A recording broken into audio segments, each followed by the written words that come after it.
Hey everybody, in microeconomics we are taught that efficiency is always good. Efficiency is the ability to produce the desired results with the least amount of resources getting waste. It can be thought of as a company producing more goods with less labor or a labor completing his task in less time. Investors love efficiency as it can increase the return a company can generate on its invested capital.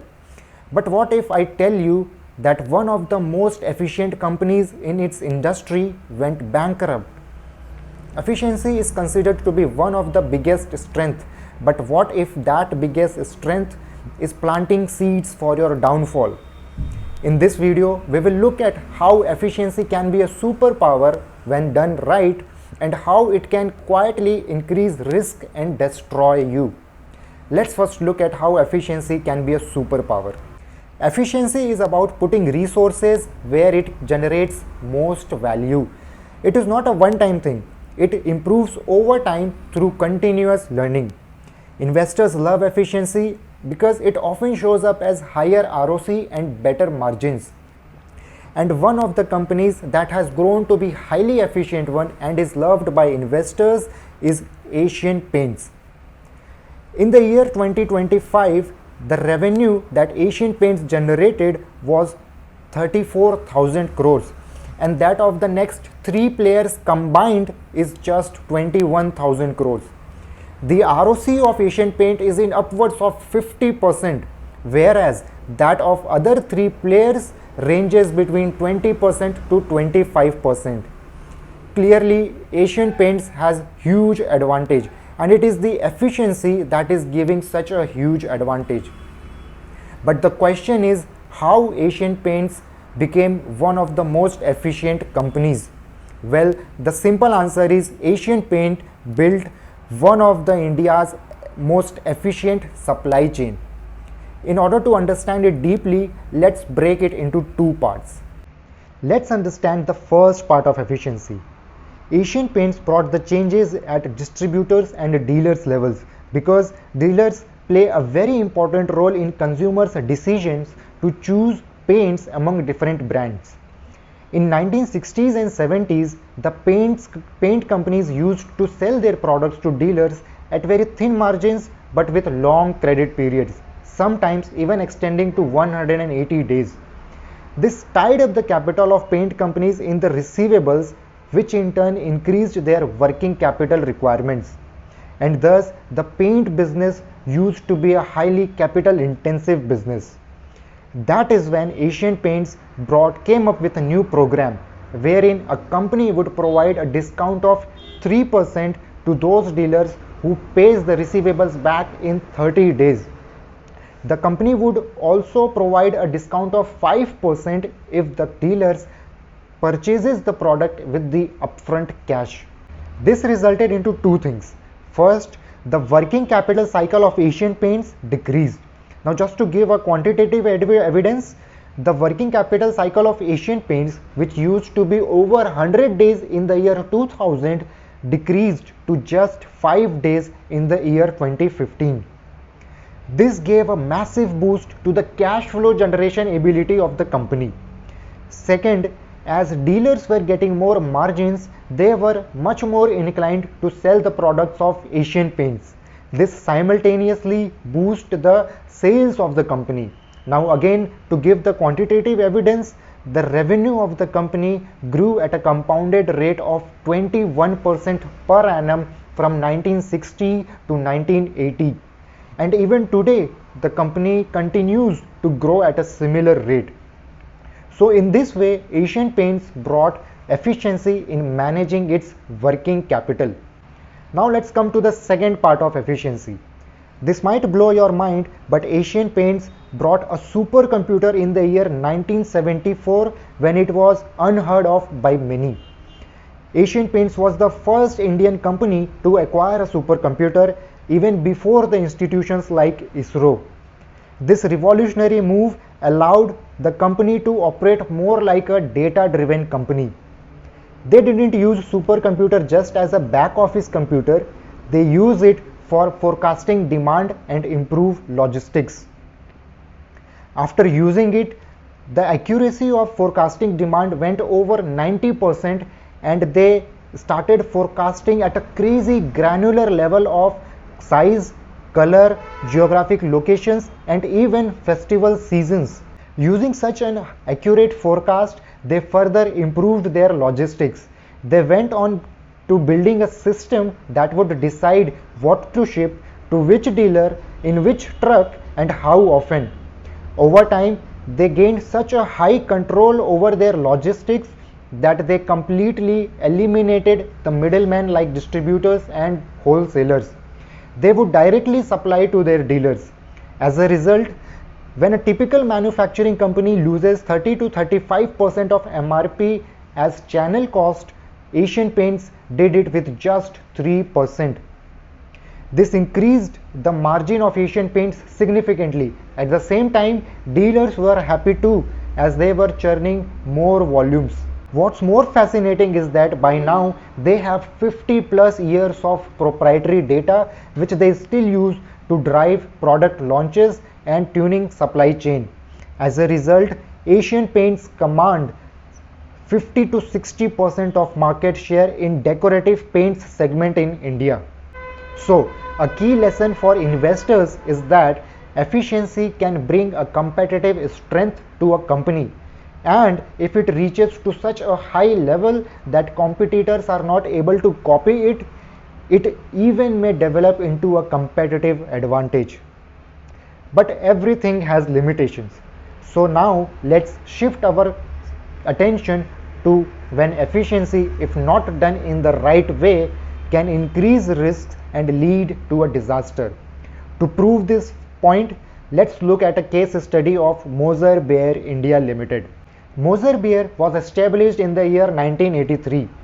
It started with the manufacturing of time recorder devices but quickly shifted its attention to data storage. In 1988, it started with the manufacturing of floppy disks. Floppy disks were the devices used to store data. A 3-inch of floppy disk was capable of storing 1.4 MB of data. Now today we might laugh at this data storage capability, but remember, 1988 was the beginning of information age. In 1996, CDs and DVDs hit the world. They were much more efficient and reliable for data storage than floppy disk. This technology increased the data storage capability by more than 10,000 times. A single DVD was capable of storing data of up to 17 GB. CDs and DVDs quickly took over the floppy disk. That is when Moser Baer quickly made a decision and jumped into manufacturing of CDs and DVDs. In the year 2000, when the revenue of Moser Baer was around 150 crores and profit of 45 crores, they raised over 450 crores to bet heavily on manufacturing CDs and DVDs. Fast forward 4 years, in the year 2004, the revenue of Moser Baer jumped to 1500 crores and the profits to 320 crores. Now this was the jump of 10 times in just 4 years, which is mind-boggling. Not only that, by 2004, Moser Baer grew to be the world's second largest manufacturer of CDs and DVDs, and they controlled 17% of global market share. Now the question is, how did they do it? Well, the simple answer again is efficiency. Let's first understand the competitive scenario of CDs and DVDs space. DVDs were the commodity product where the consumers were highly price sensitive with no switching cost present. Further, with no entry barriers, the competition was very intensive. So the only way to grow in this type of business is to become a low cost producer. And Moser Baer did just that. It invested heavily in building a very large and highly automated manufacturing capacity. It focused on selling to the customers like BASF, Sony and other large MNCs for bulk sales, and it focused on innovation to create proprietary process which ultimately brought efficiency to its whole system. Things were going very good, but suddenly in 2005, though the revenue of Moser Baer increased, the profits dropped to just 60 crores. And in 2006, Moser Baer barely made any profits. Debt level was at their peak during this time as company continued to increase their capacity by borrowed money.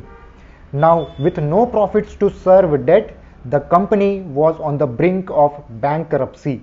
Now the question is, how come such a highly efficient company like Moser Baer went bankrupt? The most appropriate answer is given by Clayton Christensen in his book The Innovator's Dilemma, where he showed that the data storage business has moved through different technologies. Firms that were invested heavily in the older version of technologies could not adopt the new ways. Similar thing happened with Moser Baer. The data storage technology was shifting from CDs and DVDs to online and digital storage. Moser Baer had invested so heavily in bringing efficiency in the DVD space that it was not possible for them to shift to a new technology. On top of that, much of those investments were done by borrowed money. As people started shifting to new technology, the demand for CDs and DVDs started falling. When a price of CD fell from $1.2 in 2002 to just 20 cents in 2005, Moser Baer was not even able to cover their fixed cost, and that resulted into the downfall of the company. So here are the three lessons that we can learn from this case study. First, although the efficiency is powerful, but it is a second priority question. The first priority question is this the right system?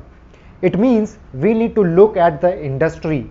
We need to judge, is the industry stable and growing, or is the industry changing? If the industry is changing, how the things are changing and at what speed? Also, we need to look at how the managements of the companies are conveying the changes and how they are adopting.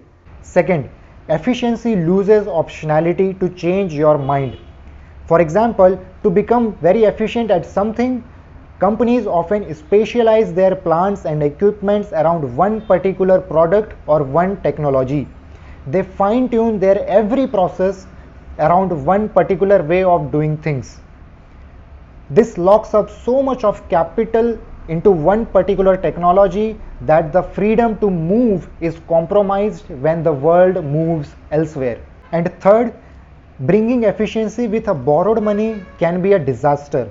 Even a single low probability event can bring an enormous damage.